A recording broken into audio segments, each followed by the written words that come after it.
28 pétroliers en moins en une seule nuit. L'Ukraine change complètement de stratégie de guerre et le président Zelensky a même créé un commandement pour les frappes à longue portée, qui est déjà opérationnel. Les forces des systèmes sans pilote ukrainiens ont déclaré aujourd'hui que, en seulement quelques nuits, les drones maritimes ont véritablement lancé une chasse contre la flotte fantôme de la Russie. Moscou utilise des dizaines de pétroliers pour contourner les sanctions et transporter du pétrole. De plus, toutes ces dizaines de pétroliers ont pris feu directement en mer d'Azov. Le résultat a été que la Russie, pour la première fois depuis le début de la guerre à grande échelle, a fermé le canal Azov-Odon et le détroit de Kertch. Et jusqu'à un quart de toutes les exportations russes de blé passent par eux. Les prix du grain en Europe ont immédiatement grimpé, et c'est un signal pour tout le monde qu'il faut au plus vite forcer le nabot chauve Vladimir Poutine à mettre fin à la guerre, sinon elle touchera absolument tout le monde. Dans cet épisode, un large tour d'actualité autour d'un seul sujet principal. Comment l'Ukraine coule-t-elle la flotte de l'ombre de la Fédération de Russie et étouffe-t-elle en même temps les exportations russes de pétrole et de céréales? Pourquoi Zelensky a-t-il créé ce commandement? Zelensky a-t-il créé un commandement séparé pour les frappes à longue portée contre la Russie? Comment les frappes ukrainiennes contre les raffineries de pétrole ont-elles mis hors service près de la moitié de la capacité de raffinage de la Russie et provoqué une crise du carburant? Pourquoi la production de missiles patriotes que Trump a autorisée pour l'Ukraine met-elle Vladimir Poutine dans une impasse? Et comment la Russie répond-elle du nouveau drone à réaction Geran 4 Seeker jusqu'aux tentatives de simuler une offensive de manière démonstrative? Je m'appelle Alexei Pitchi, discutons ensemble de tous ces sujets, mais avant de commencer,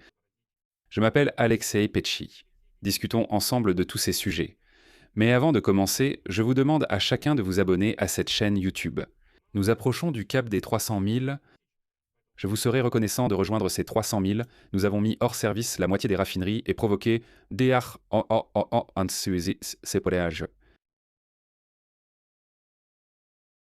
Alors commençons par l'essentiel. Dans la nuit du 11 juillet, les forces de défense de l'Ukraine ont mené une nouvelle opération d'envergure en mer d'Azov, et les chiffres sont impressionnants. Selon l'état-major général des forces armées ukrainiennes, 21 pétroliers russes ont été touchés. En plus de cela, les militaires ukrainiens ont touché 4 remorqueurs, 2 cargos et une drague. Au total, 28 navires en une seule nuit. Eh bien, vous savez, c'est probablement un record depuis le début de cette guerre. Réfléchissez-y, 28 navires ont été attaqués en une seule nuit dans la mer d'Azov. Mais 21 étaient précisément des pétroliers transportant du pétrole et des produits d'un pétrolier, encore une fois, en une seule nuit. Le commandant des forces de système sans pilote de l'Ukraine, Robert Madiar-Brody, a révélé l'ampleur de toute la chasse à la flotte de l'ombre de Poutine. Au cours de 5 nuits, du 6 au 11 juillet, les forces de système sans pilote de l'Ukraine ont déjà frappé 76 navires russes. Il a aussi précisé que les frappes ont interrompu le trafic dans le détroit de Kertch. Et dans la nuit du 11 juillet, les militaires ukrainiens ont attaqué 53 cibles militaires en Crimée occupée et dans le sud, y compris la flotte et les infrastructures énergétiques. Et ce n'était pas une action isolée, c'est déjà une série. Tout a commencé dans la nuit du 9 juillet, lorsque les forces de défense ukrainiennes ont porté un coup massif aux cibles russes en mer d'Azov.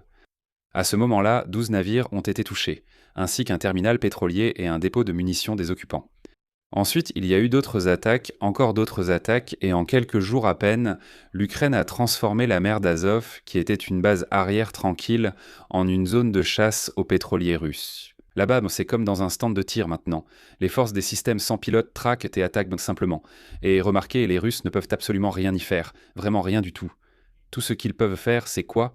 Bloquer le détroit. Et c'est tout.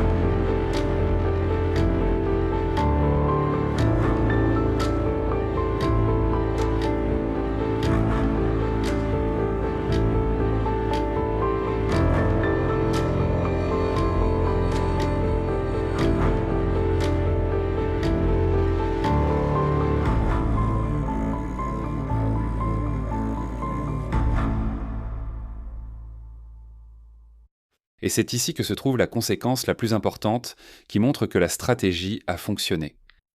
La Russie a pris une mesure sans précédent. En raison des attaques de drones, les autorités de la Fédération de Russie ont temporairement arrêté la navigation dans le canal Azov-Don, sur la voie navigable reliant le Don à la mer d'Azov. De plus, les gardes frontières russes ont informé les compagnies de navigation de l'arrêt de la réception des demandes de passage par le détroit de Kertch. Cela signifie que le détroit de Kertch est également fermé. Pourquoi cette frappe sur le point le plus sensible ? Parce que cela ne frappe pas seulement le pétrole, cela touche aussi les céréales, une autre source de revenus pour le budget russe. Selon les analystes, jusqu'à 25% des exportations de blé de la Russie passent par la mer d'Azov, y compris le grain que les Russes volent effrontément sur les territoires occupés de l'Ukraine. Et pourquoi ? Cela justifie d'ailleurs les frappes contre les cargos. Le long de la côte se trouvent les deux plus grandes régions productrices de céréales de Russie. Il s'agit de la région de Rostov et du kraï de Krasnodar. Et la réaction du marché mondial a été immédiate. Suite aux informations sur la suspension de la navigation, les cours du blé à la bourse européenne Euronext ont augmenté de 4% vendredi, atteignant leur plus haut niveau depuis 6 semaines. Les analystes notent également qu'il s'agit en fait de la première perturbation sérieuse dans le commerce du grain russe en 4 ans et demi de guerre à grande échelle. Je rappelle aussi que dans la nuit du 10 juillet, des drones ont attaqué Azov, Taganrog et des zones de la région de Rostov. À Azov, 2 installations de stockage de produits pétroliers ont pris feu. Et dans la nuit du 11 juillet, dans la baie de Taganrog, des drones ont attaqué encore 4 navires russes, dont un pétrolier transportant du méthanol. Comme on dit, l'étau se resserrait progressivement, jusqu'à ce que Moscou soit obligé de simplement fermer la zone maritime. Et maintenant, le plus important. Cette chasse aux pétroliers en mer d'Azov n'est pas une improvisation. C'est une partie de la nouvelle doctrine militaire de l'Ukraine. Et Volodymyr Zelensky l'a institutionnalisée. Je vais maintenant citer le président de l'Ukraine. Aujourd'hui, j'ai signé un décret sur la création, au sein des forces armées ukrainiennes, d'un commandement spécial. Un commandement chargé de frapper la Russie à longue portée, en réalité à l'échelle mondiale, dans cette guerre. La mission de cette structure est très claire. Concentrer toutes les ressources disponibles afin de réduire encore davantage, de manière significative, le potentiel militaire russe. Le président n'a pas mentionné le nom du commandant, se contentant de souligner que la personne sera forte et assurément très expérimentée. Et parallèlement, des forces conjointes de réaction rapide ont été créées sous la direction du héros de l'Ukraine, le général de brigade Dmytro Voloshin. En fait, il s'agit bien d'un changement de stratégie de guerre. L'Ukraine fait officiellement passer des frappes à longue portée contre les raffineries de pétrole, contre les pétroliers, contre les usines du complexe militaro-industriel, contre le secteur énergétique, et ainsi de suite. Avant, il y avait des opérations isolées, comme Potina. Tout le monde était impressionné, mais elle avait été longuement préparée et restée ponctuelle, suivie de pauses. Non, maintenant, tout cela passe dans la catégorie d'un commandement indépendant, d'une branche des forces armées, qui ne s'occupera que de ce type de frappe. Autrement dit, la guerre est systématiquement portée au cœur de l'arrière russe. Mais la chasse maritime aux pétroliers n'est qu'une moitié de cette stratégie. L'autre moitié, ce sont les frappes contre le raffinage du pétrole, et là, les résultats sont encore plus importants. Selon l'état-major général des forces armées ukrainiennes, au début de juillet 2026, les forces de défense ukrainiennes ont mis hors service 43% des capacités russes de raffinage de pétrole. Autrement dit, presque la moitié. Rien que le mois dernier, 8 raffineries de pétrole russes, figurant dans le top 10, ont été attaquées avec succès. Les pertes totales du secteur en un an, depuis août 2025, ont atteint 13,5 milliards de dollars. La géographie des frappes indique qu'il n'y a quasiment plus de cibles inaccessibles. L'état-major ukrainien n'a dévoilé que les conséquences des attaques de juillet. La frappe contre le terminal pétrolier de Saint-Pétersbourg, le 4 juillet, a endommagé 8 réservoirs de différents volumes en une seule fois. Sur l'aérodrome de Borissoglebsk, dans la région de Voronej, 28 citernes ont pris feu le 8 juillet, avec du biokérosène d'un volume total de 1600 mètres cubes aisons. La raffinerie de pétrole Slavneft Janos à Yaroslavl et l'usine de Kstovo ont été touchées. Le point culminant a été l'usine de raffinage de pétrole d'Omsk, c'est-à-dire la plus puissante de Russie. Touchée le 6 juillet à une distance d'environ 2500 km de la frontière. Après cela, il ne restait en Russie pratiquement qu'une seule grande usine qui n'avait pas été attaquée. Elle se trouve dans la région d'Irkoutsk. Il n'est pas dans le top 10, mais c'est la seule raffinerie qui n'a pas encore été attaquée, et elle se trouve dans la région d'Irkoutsk. Le résultat pour l'arrière russe, c'est une crise du carburant. La production d'essence automobile, attention, est tombée à 65% du niveau moyen de consommation estivale des Russes sur le marché intérieur. Et voilà, sur fond de succès de l'armée ukrainienne, une grande nouvelle politique est arrivée. Cette semaine, les États-Unis ont autorisé l'Ukraine à produire des missiles Patriot, tandis que Donald Trump a salué publiquement Zelensky, qualifiant son travail de formidable. Pourquoi est-ce important ? Eh bien, le Washington Post considère cette démarche comme un piège pour Vladimir Poutine. En effet, si l'Ukraine dispose d'un nombre suffisant de missiles Patriot, les occupants russes perdront leur arme principale, à savoir les missiles balistiques. Selon l'évaluation du journal, c'est désormais à Poutine de se creuser la tête pour présenter ces réalités sur le terrain sous un jour plus favorable, après que l'administration Trump a reconnu publiquement les succès de l'Ukraine. La réaction du Kremlin aujourd'hui a trahi une certaine confusion. Et le porte-parole du Kremlin, Dmitri Peskov, a déclaré que Moscou ne considère pas tout cela comme une escalade, mais qualifie l'approche de Washington d'erronée. Et il a averti que cette décision ne ferait que prolonger la guerre. Vraiment ? Vraiment ? Donc selon la logique des Russes, même si je pense qu'ils comprennent très bien ce qu'ils disent, mais selon leur logique, si l'Ukraine ne s'était pas du tout défendue, la guerre serait déjà terminée depuis longtemps.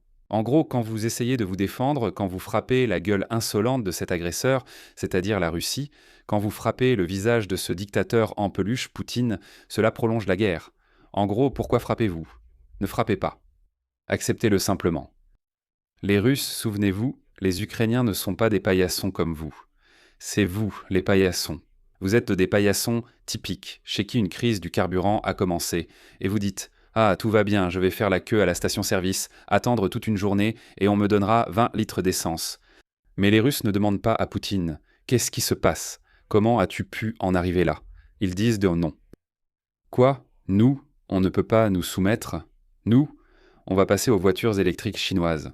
On ira lécher les bottes du grand frère chinois et lui demander « Donne-nous, s'il te plaît, des voitures électriques et des panneaux solaires. » Voilà ce dont ils sont fiers.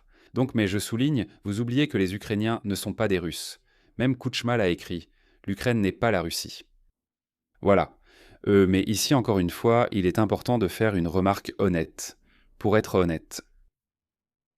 Les experts militaires préviennent que lancer la production des missiles Patriot ne résoudra pas rapidement le problème. En raison de la complexité technologique, la production à grande échelle commencera dans environ 2 ans. Et le cycle complet de production des missiles PAC-3 prend environ 24 mois et implique près de 400 fournisseurs de différents composants. La production sous licence de ces missiles n'existe aujourd'hui qu'en Allemagne et au Japon. Mais d'un autre côté, il y a une autre nouvelle qui vient atténuer cette situation. Les missiles Patriot pour l'Ukraine seront déjà produits par l'Allemagne dès aujourd'hui, pendant que nous mettrons en place notre propre production. La Russie, bien sûr, ne reste pas les bras croisés, et sa réponse concerne également les drones. Des sources russes ont publié aujourd'hui les caractéristiques du nouveau drone d'attaque Gérant 4 Seeker, une version profondément modernisée du Shahed. La portée annoncée est de 550 km, avec une ogive pesant jusqu'à 50 kg. Qu'est-ce qui rend ce drone dangereux ? Les services de renseignement ukrainiens ont déjà indiqué en mai que la Gérant 4 avait reçu une nouvelle cellule renforcée, une aérodynamique améliorée et, ce qui est important, un turboréacteur de fabrication chinoise. Et maintenant, il peut atteindre une vitesse de 500 km/h et voler à une altitude allant jusqu'à 5 km. Mais l'essentiel, c'est que la Russie a créé ce drone précisément comme une contre-mesure contre les drones intercepteurs ukrainiens qui étaient devenus trop efficaces.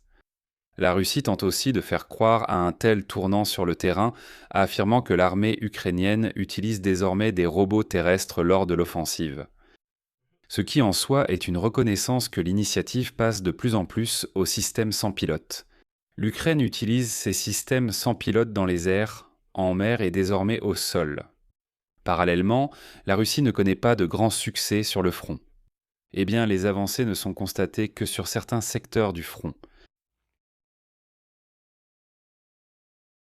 La conclusion est très simple. L'Ukraine a changé de stratégie. Au lieu de combats positionnels épuisants, l'Ukraine étouffe la Russie économiquement et logistiquement, de manière ciblée et en profondeur. En une semaine, 76 navires touchés, la chasse à la flotte de l'ombre de Poutine, le canal Azov-Don et le détroit de Kertch bloqués, une flambée des prix mondiaux du blé et ainsi de suite. De plus, près de la moitié du raffinage pétrolier russe est hors service.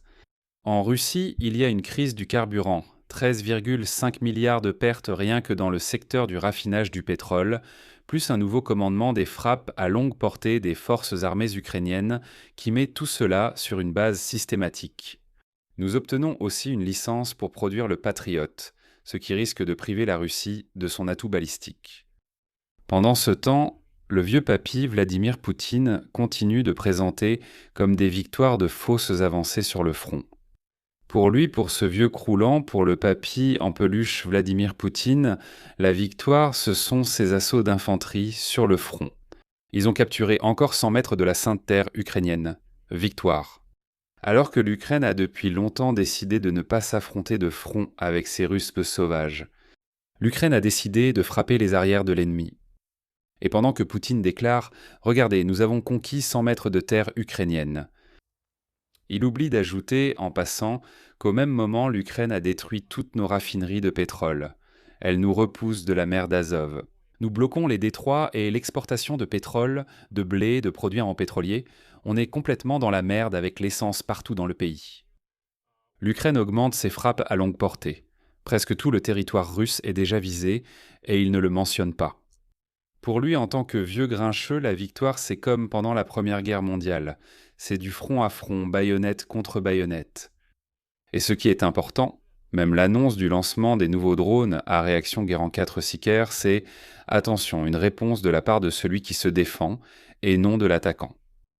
La Russie est obligée de simplement réagir au succès des forces armées ukrainiennes. Autrement dit, regardez, le Guérand 4 Sicaire est apparu en réponse au fait que l'Ukraine a créé des drones intercepteurs efficaces. L'Ukraine a déplacé la guerre du front vers l'économie russe, visant pétroliers, raffineries, ports, canaux, etc. Et à en juger par le fait que Moscou a dû, pour la première fois, fermer son propre corridor d'exportation, cette nouvelle stratégie de l'Ukraine fonctionne parfaitement.